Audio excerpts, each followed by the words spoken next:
Magandang hapon mga kapuso, ito na naman pong muli ang inyong lingkod upang maghatid ng mga kapanapanabik na ganap dito lamang po sa Lilet Matias, Attorney at Law.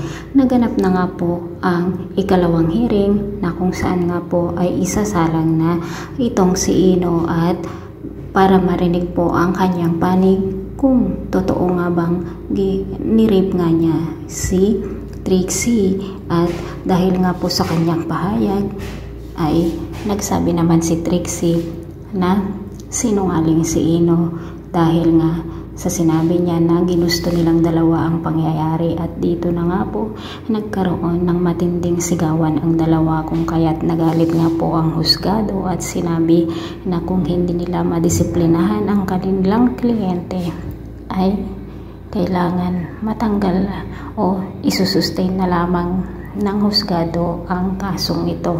Samantala, sinuggest naman ni Court na kailangan makakuha sila ng isang malaking ebidensya na si Trixie ay isang ang flirt o kaya malandi. Kaya nga pumunta sila sa bar at dito nga nakakuha si Lilet at Court ng mga titestigo laban dito kay Trixie.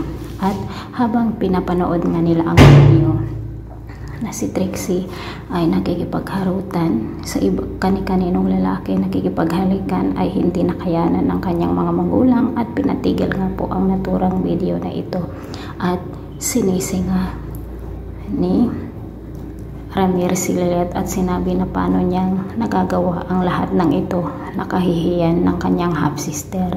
Hindi naman umimik si Lilet dahil nga kailangan naman ang mga ito para sa ganun nga ay mapawalang sala si Ino. Samantala, magaganap nga po ang birthday ng tinang ni Lilet na kung saan ay sinabi ng kanyang tinang na ang wish niya ay maipanalo niya ang hawak niyang kaso, na kung saan ay si Ino ang nasasangkot.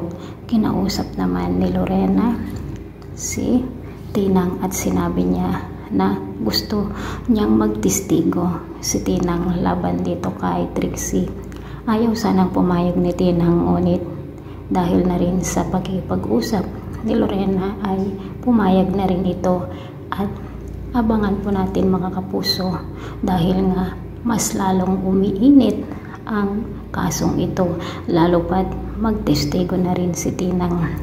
Pumunta naman si Patricia doon sa bahay nila Lilet at umiiyak ito, humihingi ng tawad kay Lilet at humihingi ng tulong na hindi na nila kaya ang mga nangyayari kay Trixie at si Lilet lamang daw ang susi para sa ganun nga ay tumigil na ang kahihiyang lumalaganap sa kanilang pamilya.